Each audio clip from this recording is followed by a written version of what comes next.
Então vamos lá para a revisão do Felipe, né?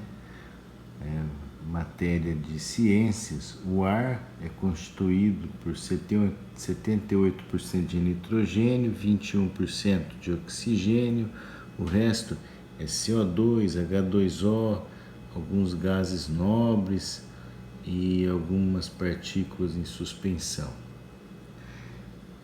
A energia do ar é chamada também de energia eólica, que movimenta, por exemplo, os barcos, movimenta as hélices dos geradores de energia eólica, que depois é distribuída, essa energia vai para a cidade, certo? Que mais que a gente viu? Que no começo da Terra tinha muita atividade vulcânica, mas também tinha muita água. A água chegou com os cometas, lembra? E chovia muito e tal. E essas partículas, né, que saíam dos vulcões e tal, essas partículas que estavam por aqui acabaram formando um caldo, né, misturou com a água, vieram os primeiros seres unicelulares. Esses seres unicelulares conseguiam pegar o CO2 que os vulcões expeliam, que tinha bastante na atmosfera, e se alimentavam desse CO2, produziam energia e além dessa energia produziam O2. Então acabou sobrando oxigênio, né? O oxigênio acabou enchendo a atmosfera terrestre de oxigênio. Vamos falar agora das camadas. São consideradas 5 camadas. Então nós vemos a Terra na primeira camada, tem a troposfera, né, onde ficam a maioria dos seres viventes no planeta, e vai até 15 quilômetros, quando começa a estratosfera, né, onde passam lá os aviões e tal. Aí aos 50 quilômetros de altura começa a mesosfera, que é onde aqueles objetos que vêm do espaço, né, os meteoritos e tal, eles se incendeiam. Depois, com 80 quilômetros, começa a termosfera, né, onde acontecem as auroras boreais. Depois, com 500 quilômetros, a exosfera, que é onde ficam já alguns praticamente no espaço, né, já alguns satélites. E depois acaba, né, não é considerado mais nada, é o espaço mesmo. Então vamos lá: troposfera, estratosfera, mesosfera, termosfera e exosfera.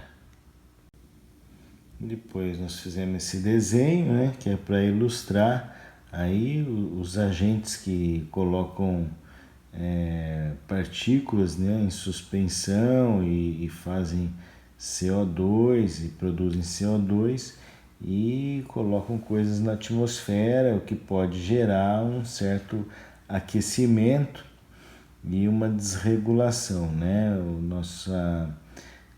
Muitos combustíveis fósseis, né? Os combustíveis fósseis são uma ação humana que acaba gerando bastante desequilíbrio ambiental. As queimadas também, né? E também tem as atividades vulcânicas, né? Que é uma atividade natural que sempre teve em equilíbrio com a natureza, mas a hora que se coloca outras coisas acaba gerando um desequilíbrio, uma diferença do regime de chuvas, uma diferença da temperatura ambiente. Então esse desenho aqui, né, a gente está vendo que esse desenho de cima é porque o Sol esquentou a areia, e a hora que o Sol esquenta a areia, esse ar que está em cima da areia sobe e dá lugar para esse ar que vem do mar.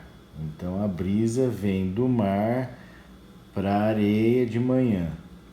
Depois à noite, né, nós estamos vendo aqui a Lua, né? a areia esfria, o mar está mais quente, então esse ar que está em cima do mar sobe e essa brisa que está aqui no continente vem em direção ao mar, porque ocupa o espaço desse ar aqui que subiu.